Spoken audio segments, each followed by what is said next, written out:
მოგესალმებით ბატონებო და ხალბატონებო. დღეს ჩვენ ვისაუბრებთ ირანზე. ირანის ისტორიაზე. მეტისმეტად საჭირო როტო ალბათ ეს საკითხი და აუცილებლად უნდა იქნეს განხილული. იმიტომ რომ ირანთან დაკავშირებით აი ამ ბოლო თითქმის 50 წლის განმავლობაში 47 წლის მანძილზე რაც ირანში დამყარდა ისლამური რესპუბლიკა ძალიან ბევრი მითი წარმოვიდა.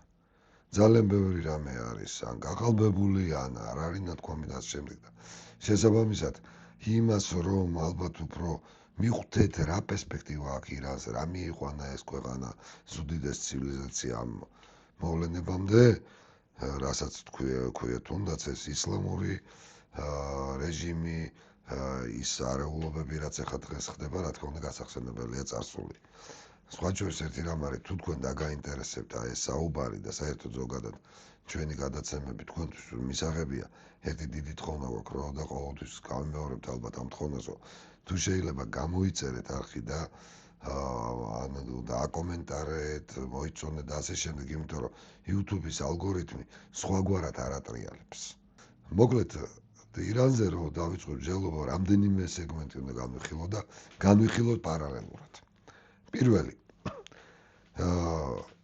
არსებობს ესეთი შეხედულება რომ ისლამისტური რესპუბლიკა ირანისთვის არის ერთადერთი და განუმეორებელი და გარდაუვალი რეჟიმი და ასე ვთქვათ პოლიტიკური მოდელი რომლის გარეშეც ირანი დაიშლება.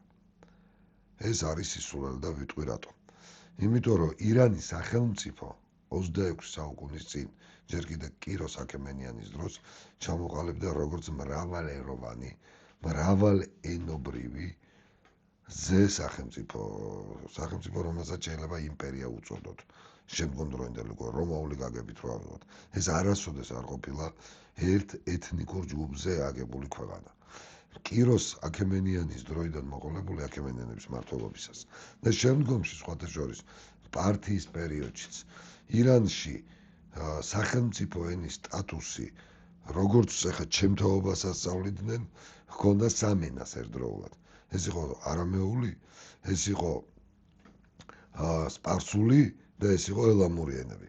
ოღონდ როგორც ახლა გაირკვა აი ბოლო 10 წლეულების განმავლობაში რაც თქვათ გადამუშავდა სხვადასხვა არქეოლოგიური მონაცემი თურმე ირანში სულ მცირე 18 ენაზე ხდებოდა წერმოწერა.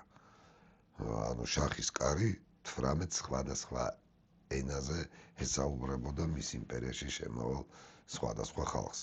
და სხვათა შორის ეს ათეულობით ერი ცხოვრობდა თავისი ტრადიციული დღის წესრიგით, კანონმდებლობით და რელიგიით. მეტიც კიროს აქემენიანი ბიბლიაში სწორედ იმიტომ არის შეტანილი, რომ ებრაელ ერს ჰქონდა უდიდესი მადლიერება მის მიმართ, რომ კიროს აქემენიანმა ირანის ბიუჯეტიდან გამოყოფილი თანხით აღადგინა სოლომონის ტაძარი იერუსალიმში.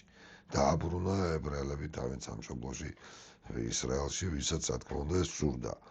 გარდა ამისა, ერთადერთი წარწერაა შემორჩენილი კიროსის, ეს არის თქვათ ბაბილონის აღების შემდეგ, ბაბილონის ღვთაება მარდუქის მიმართ და არა ზარატუშტრას მიმართ და ის არამეულ ენაზეა შედგენილი. მოკლედ ირანის სახელმწიფო შედგებოდა ელამელებისგან, კიმერიელების შთამომავალთა, ასე ვთქვათ და სკვითთა ელამებთან, ასე ვთქვათ გენეტიკურად შეჯვარების შემდეგ თავად სპარსელთაგან, მიდიელთაგან, სხვადასხვა სემიტურ ტომთაგან იგივე ეს იქნებოდა ვთქვათ არამეელები, აკადელების ნაშთი, ძველი შუმერების შთამომავალი, კალდებელები, კავკასიელები, მცირე აზიელები, ბერძნები, ფინიკელები, ეგვიპტელები და ასე შემდეგ. ეს ტენდენცია მერეც გრძელდებოდა. რა თქმა უნდა კი იყო პერიოდი, როდესაც ირანს გარკვეულწილად ჰკრავდა რელიგია. თქვათ სასანური მმართველობის პერიოდში ახალწელთა რიცხვის მესამე საუკუნიდან 650 წლამდე აქ დომინანტი იყო ზოროასტრიზმი, მაგრამ საბოლოო ჯამში აი მონორელიგიურმა მიდგომამ უფრო უბიძგა ირანს დაშლისაკენ და დაცემისაკენ და მისი თქვათ არაზოროასტრი მოსახლეობა მუსლიმთა, არაბებთა სახალიფოს, ასე ვთქვათ, მოკავშირედ უფრო გადააქცია, ვიდრე გააერთიანა და შეკრა. შესაბამისად, ის ფორმულა, რომელიც კიროს აქემენიანს ჰქონდა, სხვათა შორის, ვის სულიერ და პოლიტიკურ მემკვიდრეთაც მიაჩნდა თავისი თავი რეზა მუხამედ ფეხლევის, აგებული იყო აბსოლუტურ ტოლერანტობაზე რელიგიური და ეთნიკური თვალსაზრისით. და იმთავითვე ირანი განიხილებოდა როგორც ცივილიზაცია, მეცაც ვიტყვი, კულტურათა ერთობა და მისი ძალა იყო როგორც რელიგიურ, ასევე ეთნიკურ და ენობრივ მრავალფეროვნებაში. სხვათა შორის, როცა ჩვენ ვამბობთ რეზა ფეხლევზე, აქ ძალიან საინტერესო რაღაცა გვაქვს. ახლა მეორე თემა რაც არის, რომ ვინ იყო, რა იყო, როგორ მოვიდა სათავეში და საერთოდ რას ნიშნავს მისი გვარი ფეხლევი. ფეხლევი ეს ქართულად იქნება ბაღლაუნდი. ეს არის პარტიის სამეფო დინასტიის, ასე ვთქვათ, წინამპართა გვარი. პარტიის სამეფო და შემდეგ სასანური ირანი იმართებოდა 7 პარტიული გვარისგან, მოდით ქართულად ვთქვათ, ბაღლაუნდებისგან. ერთ-ერთი მათგანი იყო სხვათა შორის არშაკ ბაღლაუნდები, ესენი ითვლებოდნენ, რომ ძმები იყვნენ და ერთი ძმათა შთამომავლები იყვნენ და ითვლებოდა, რომ თითოეული მათგანის წინაპარი, უпроსოდ ყოველი მათგანის წინაპარი იყო არტაქსერქსე მეორე, ანუ კიროსის ქალიშვილ ათოსასა და ათოსას ქმარ დარიოს პირველის ერთ-ერთი შთამომავალი, არტაქსერქსე მეორე. მუხამედ რეზა ფეხლევი აცხადებდა და თვლიდა, მიიჩნევდა თავს აი სწორედ იმ პარტიული დინასტიის შთამომავალად, რომელიც პარტიული დინასტიაც თავის მხრივ მოდიოდა აქემენიანებიდან.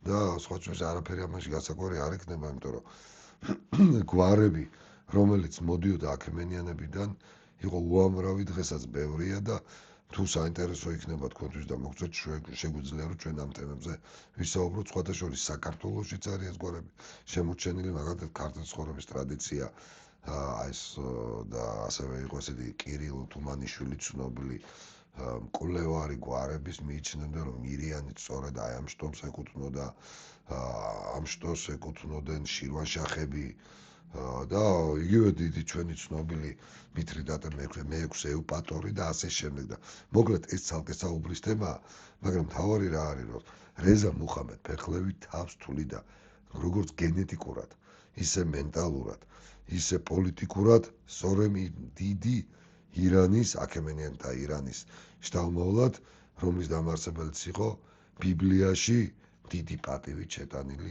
კიროს ქიარუშ აქემენიანი.